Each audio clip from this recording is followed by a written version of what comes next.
Thank you very much, and it's a great pleasure for me to be here today, and thank you for the invite. And I'm going to share with you my journey and really the story of the work that I've done. And we'll try to get the technology moving, which is good. Okay, all right, okay. So I'm just really going to talk to you about, I've been involved in the Intellectual Disability Supplement to the Irish Longitudinal Study in Ageing, more commonly known as IDS Tilda. And I need a clicker, I'm told. And I'm going to really talk to you about the journey that we had from dreaming it would be a really good idea to include people with an intellectual disability in a longitudinal study in ageing. Despite the family of longitudinal studies on ageing that have been conducted all over the world, HRS, Health and Retirement Study, the British Longitudinal Study in Ageing, etc., none of those studies ever included people with an intellectual disability. And I think that speaks for itself. So I had a dream that we would, when Ireland was launching their longitudinal study, that people with an intellectual disability were going to be involved. But why wasn't it important that the key determinants of issues that affected their health and well-being as they grew older were also important for us to understand? Because for me, ageing is something that we need to celebrate in this population. We must remember this is the first time in history we ever had an older population of people with intellectual disability alive. They simply didn't live before. Back in the 1930s, the average life expectancy for somebody with Down syndrome was 9 years. Now people are living to the 50s, 60s, 70s and beyond. So this is something we should be celebrating. But for me, ageing in poor health for people with an intellectual disability would be an empty prize. So I felt we needed to get in there and ensure they would be involved. So this is the first wave of the study. We are now preparing to move out to the field for wave 3. So we have 6 years, we're now moving into our 9th year of that phase.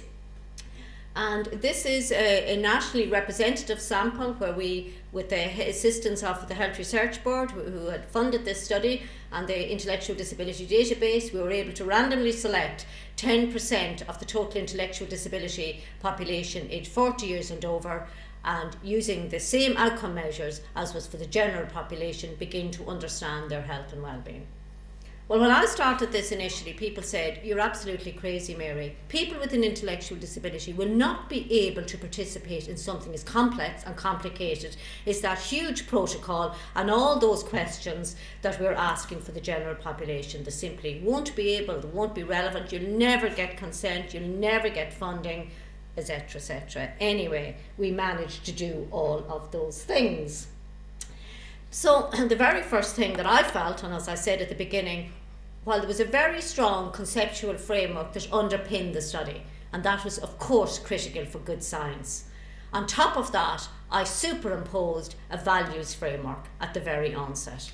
Now, I had no real word to call that, but this was just innate in me that this was important.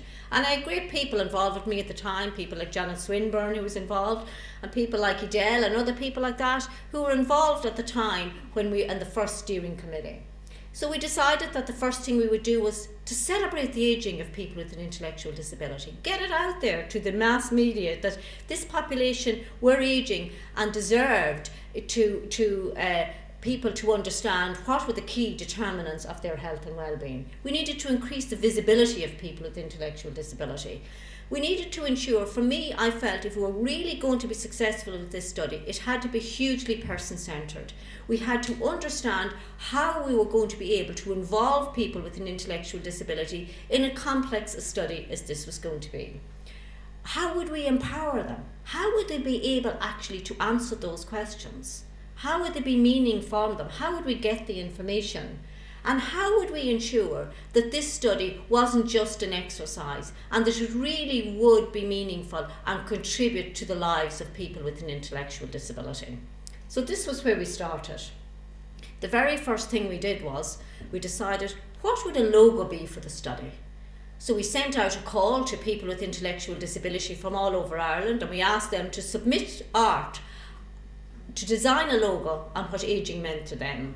So the logo for IDS Tilda was designed by people with an intellectual disability themselves, and we got in loads of pictures back.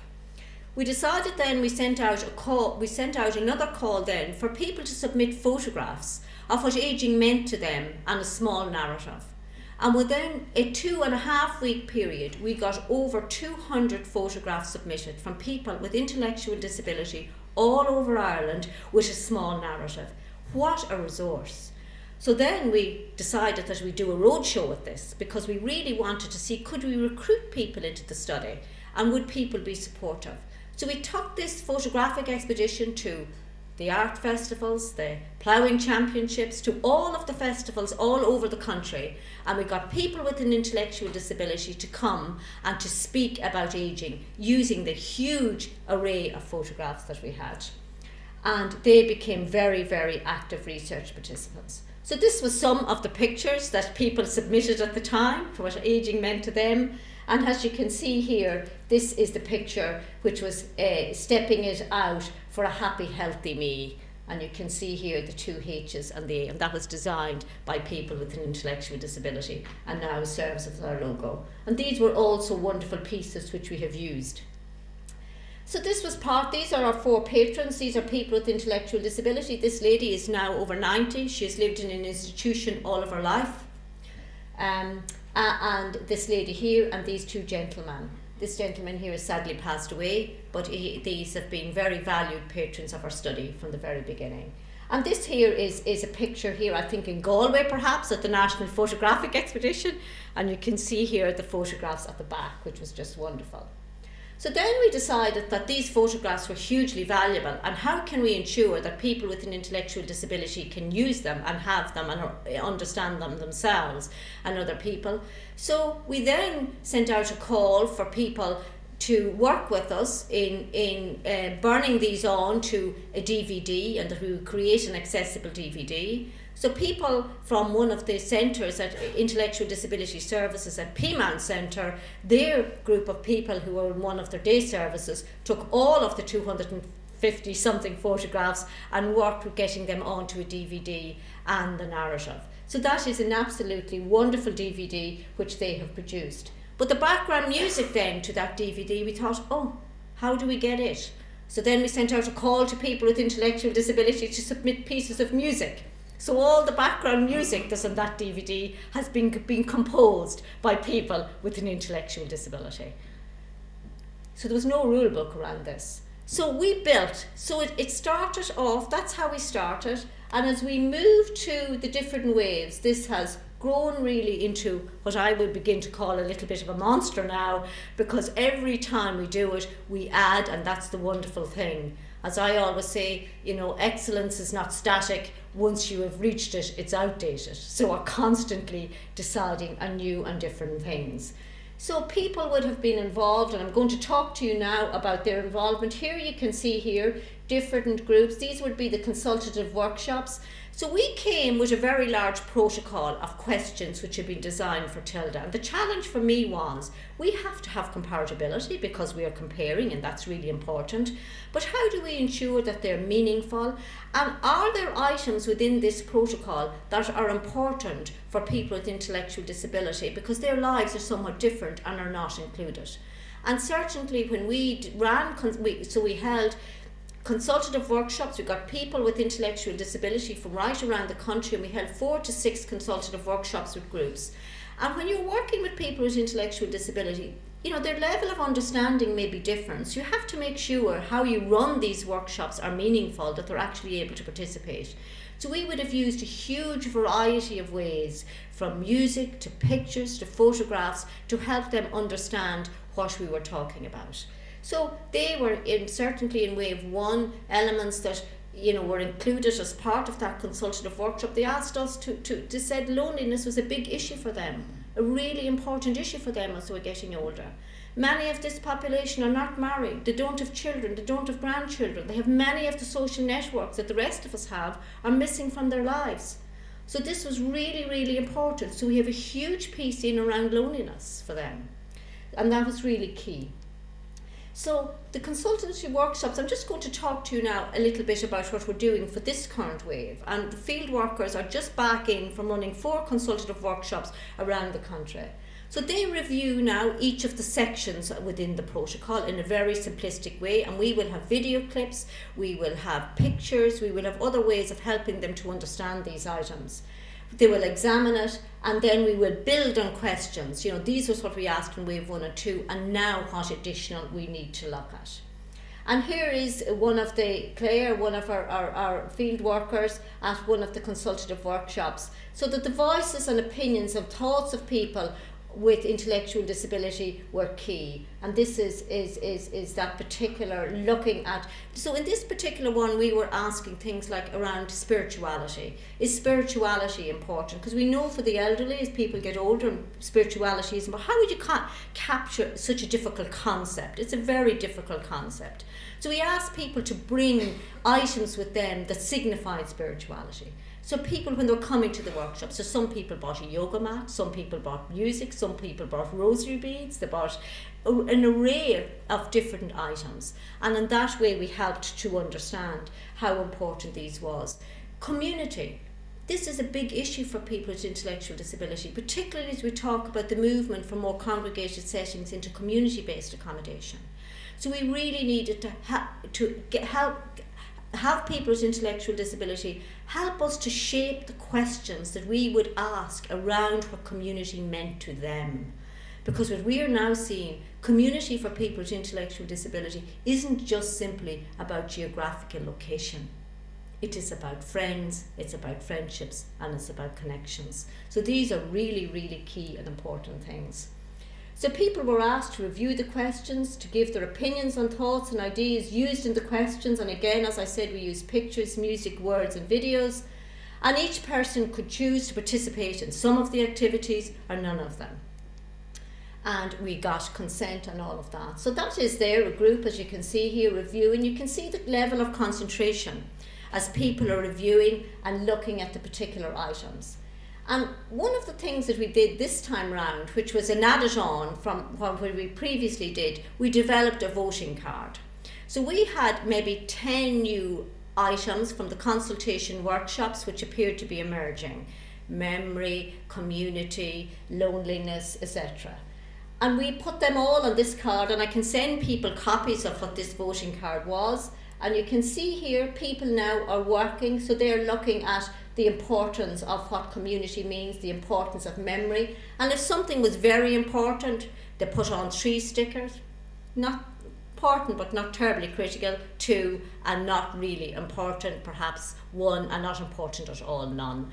So it really did empower people using this voting system now on the items that emerged, how important these were to this population. And it was a great sense of empowerment. And as you can see here, an item was important if it affected you at the time. So for many people, memory, while we know that, and I know certainly that dementia is a real issue for particularly people with Down syndrome as the age, but the people we had involved in the consultative workshops, dementia wasn't a big part of their lives. So many of them really, it wasn't terribly relevant to them. But as you can see here, friendships was very important. And staying healthy and issues around health was very important. And here you had the field workers working with people, helping them to fill out this voting card and to understand it.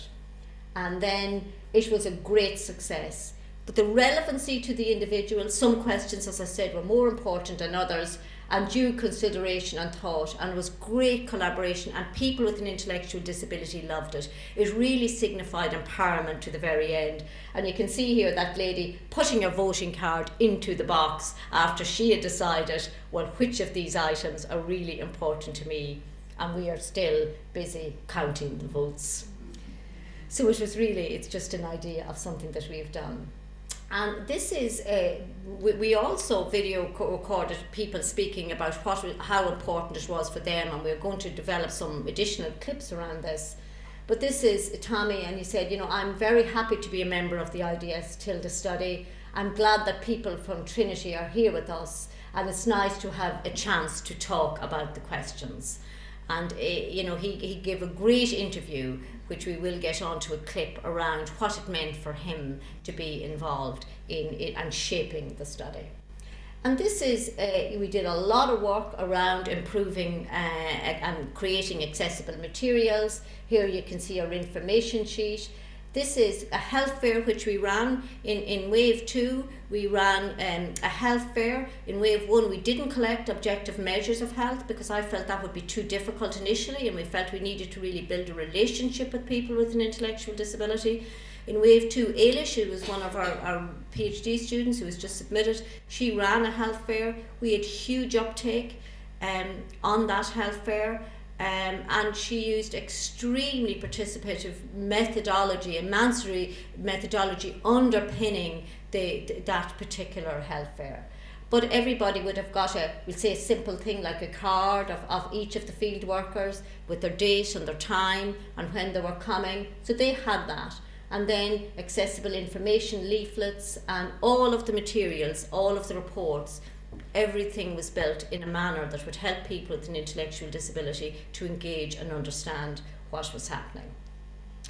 And this is here, we moved then in wave 1 we had a paper copy of the protocol, but in wave 2 we moved to computer assisted interviewing, and we thought, will people be able to engage in something like the CAPI, which is a computer assisted interview format, and what would that be like for people? But people certainly very much liked it. They like the computer in front of them. They like to be able to see the questions. And here you can see for each of the items then we have a whole picture interface for all of the different domains and questions to help people understand the various areas. And then how the study was explained. This is here, they just gives you an idea. I'm not sure if people can see it, but this would be the information leaflet and how we tried to involve people in giving consent and understanding their participation. People could choose, you would be asked to do some questions, the researcher will put your answers on a laptop, so everything was broken down very simplistically.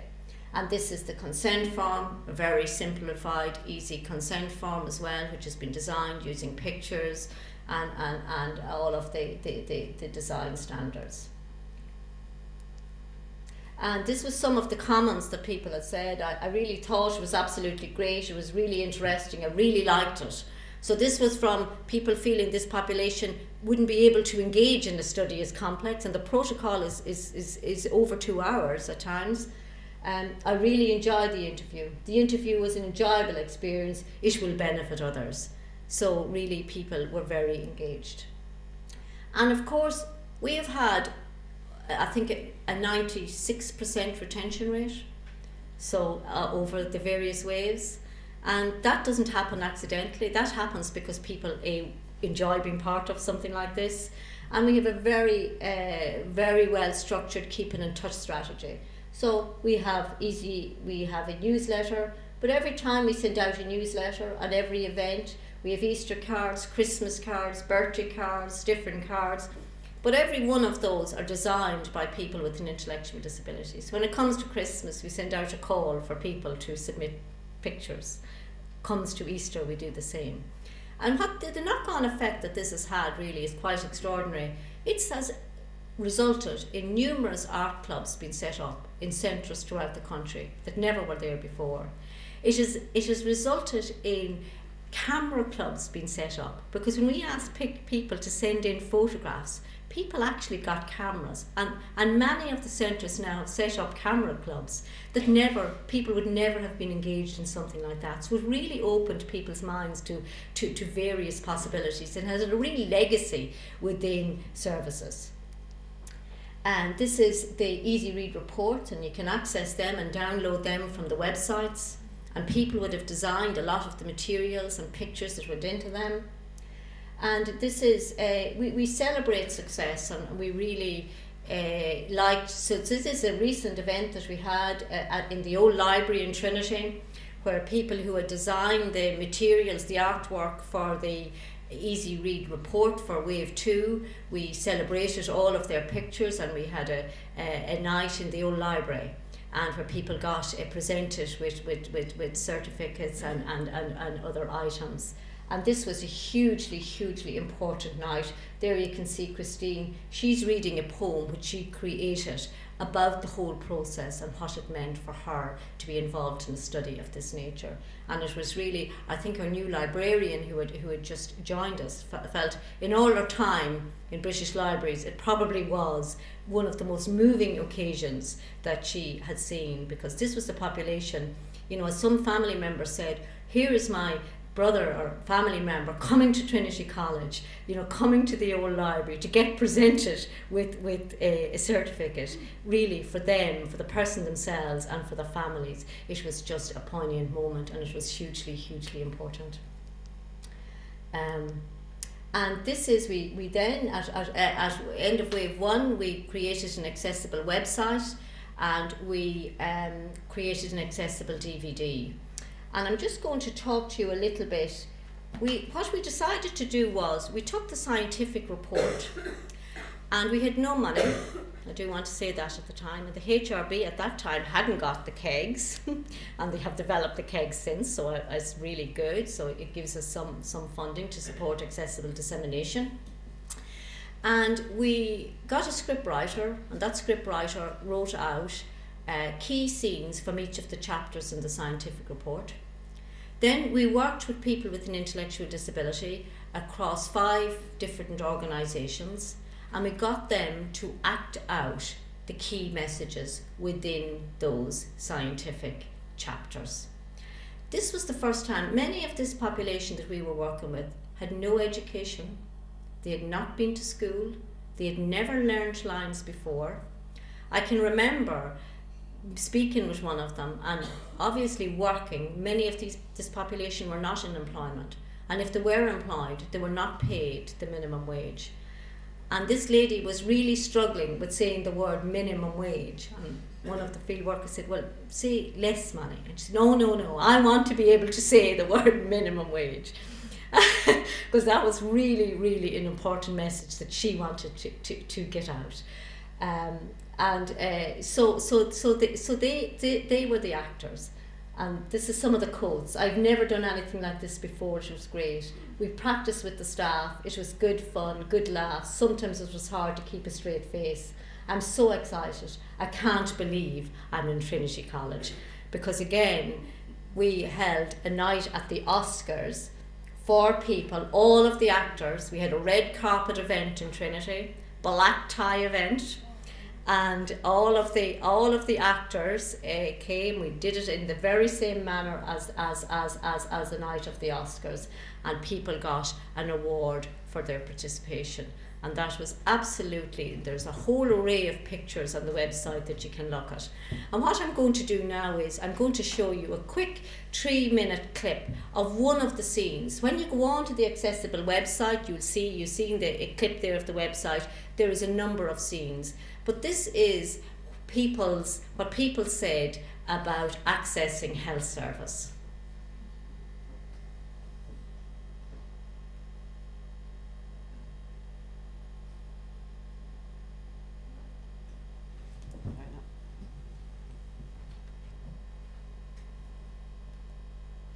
We found out that people found it easy to speak to their friends.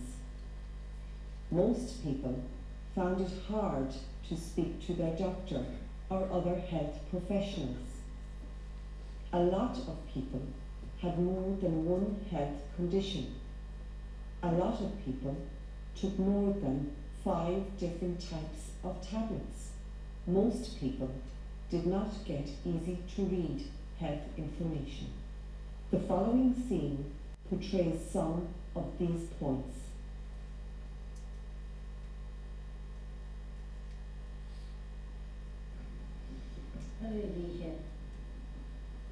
I'm not feeling very well. You're right. I'm not pain in my tummy. Pain in your tummy? Yeah. I'm sick. No, not sick, because I have to go and see the doctor, which all my tablets were tested, and my hacking, and all the tablets I'm taking too much tablets. Me too. Take a lot of troubles. You can't give me that.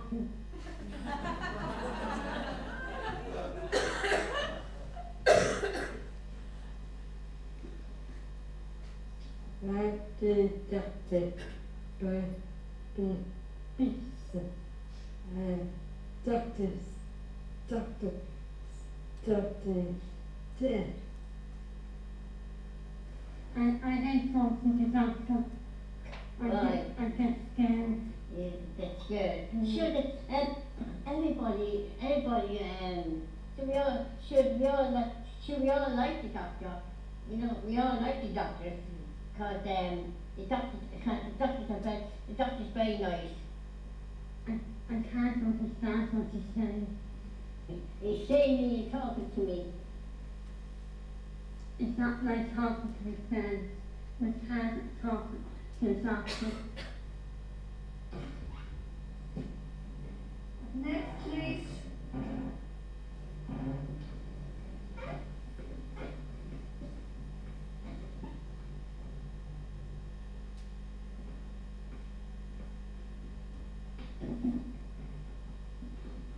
How are you today, Rita? Okay. You get tired a lot. Yeah. I turned your tablet. Okay. I'm going to listen to your heart reader. Okay.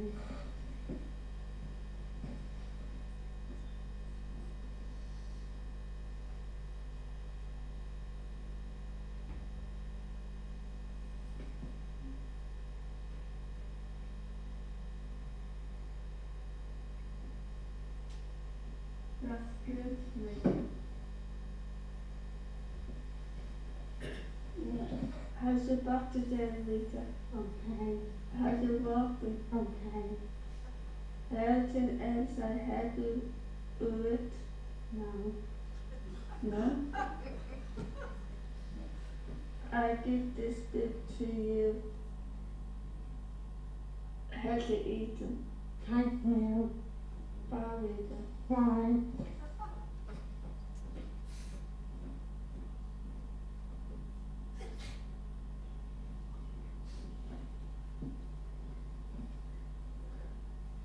I hope you go on with your stomach. I'm too scared to ask them. They just spoke to me, but I can't read. You tell me.